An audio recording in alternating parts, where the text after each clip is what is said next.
Okay, everybody, this is Maine Beer Review number 36. And tonight, before I do the review, I'm going to tell you the story about when I attended bar in Montreal for 1,000 cops. Matter of fact, there were 2,000 people there. I was a member of the Blue Knight International Motorcycle Club. It's a club made up of police officers. And I decided, when Ginny and I lived in upstate New York, I joined Montreal, Quebec 1 chapter. It's a French chapter, okay? Sure, there's a couple Anglophones in the chapter, but out of the 140 officers, pretty much it's all French, Quebec speaking. And I was their only token Yankee. So we were hosting the international convention this year. Back then, there was a couple thousand officers in the Blue Knights. We were in 3 different countries. I don't know how many chapters. But anyway, and it was decided, we were putting the convention together, that because I spoke English, and a lot of the guys didn't, that I would work the beer bar. Because there's going to be a lot of people from throughout the United States and Canada who may never have heard anybody speak French before. Anyway, I'm tending bar. I got a couple of my French buddies with me. They speak French. I'm English, obviously, Buffalo, New York. And a woman comes up to me. We laughed about this for months. And she says to me, "You speak English very well." Well, I look at her. I look at my buddies. They're already grinning. And instead of just telling her, "Oh, no, excuse me, ma'am, I'm from the States," no, I give her the, "Thank you. Sometimes I don't know the words, but I practice, and merci beaucoup," you know. She goes, "Well, we just wanted you to know you speak English really well." "Well, thank you very much. How may I help you?" Well, why people think they can speak slower and louder when they're speaking to people from another country, I have no idea. But we laughed about that for months afterwards. And for the rest of that night, I spoke French, and when I didn't know the words in French, I'd speak English with a French accent, and we were dying laughing so hard. About the Blue Knights, today, almost 20,000 members in the Blue Knights internationally. There's 650 about chapters. The Blue Knights are in 29 countries. Now, you'd think in an operation like New York City PD, LAPD, those guys got the staffing that they started the Blue Knight Motorcycle Club. Well, for your information, there's an officer by the name of Ed Gallant with the Bangor Police Department back in 1974, and he was literally in a donut shop drinking coffee with a couple of his buddies, and he said to him, "What do you think about starting a motorcycle club for cops?" And that was history being made right there. Today, if you're going north on 95, you look over, you'll see international headquarters still in Bangor, Maine. And so tonight, coincidentally, this beer review is in honor of Officer Gallant and all those founders of the Blue Knight. And I literally didn't know I had this in the refrigerator, but I couldn't think of a more appropriate beer to drink tonight, to sample, to taste, is Foundation Brewery Company's Donut Delight. Now, I know this is a dessert beer, and I know, boy, I tell you what, I don't like the dessert beer.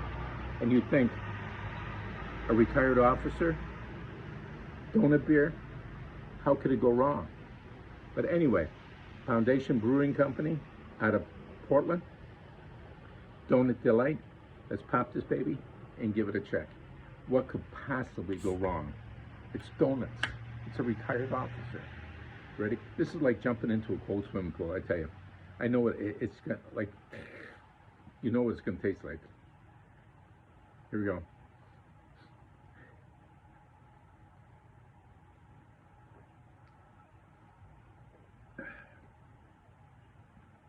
What the heck is this? It's, well, you know what? Damn. Doesn't taste like beer. And supposedly it's coconut inspired. And But the beer, it doesn't taste like beer at all. No hoppy taste, no beer taste. It's it's refreshing. You can There's some kind of taste I'm feeling, but it's not hops. Maybe it's the freaking coconut. Who knows? I mean, another one of these beers that we tried was at East Coast Surf Club that they had a pineapple base back a few nights ago or last week, and we scored that in the sevens. This one, let me give this one another taste. Huh? Donut delight.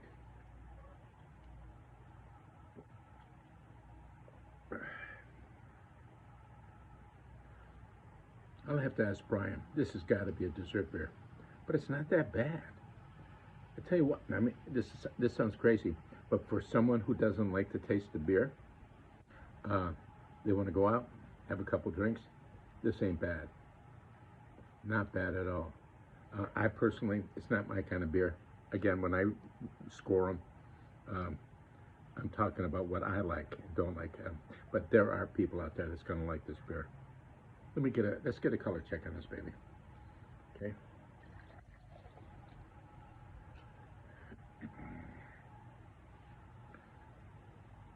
Well, Jesus, I don't know what the hell, I don't know if you can see it, but there's something floating around in this beer. And what is that, coconut? I didn't read anything about anything floating around.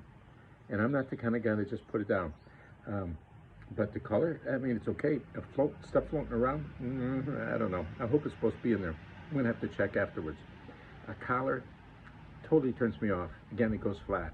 But again, this ain't well, it's a beer, but it's not a traditional beer at all. It's more of an alcoholic beverage.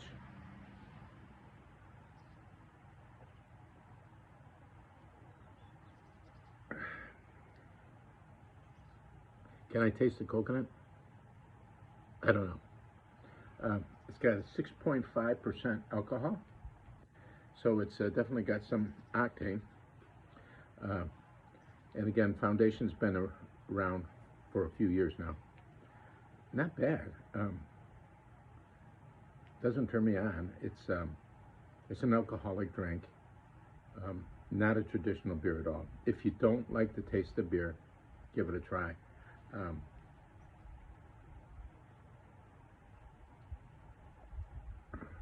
But it was surprisingly better than I thought it was going to be. Scoring this baby, I'm going to score it 6.8. It's just something that I personally wouldn't order again, even if I saw it. But, you know, we've tasted worse on these reviews. So, anyway, till tomorrow night, guys, salute. Drive careful out there. Blue Knights, honor first. And catch you later.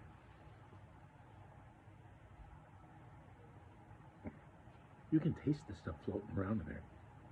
This is definitely a novelty beer. But anyway, guys, catch you later.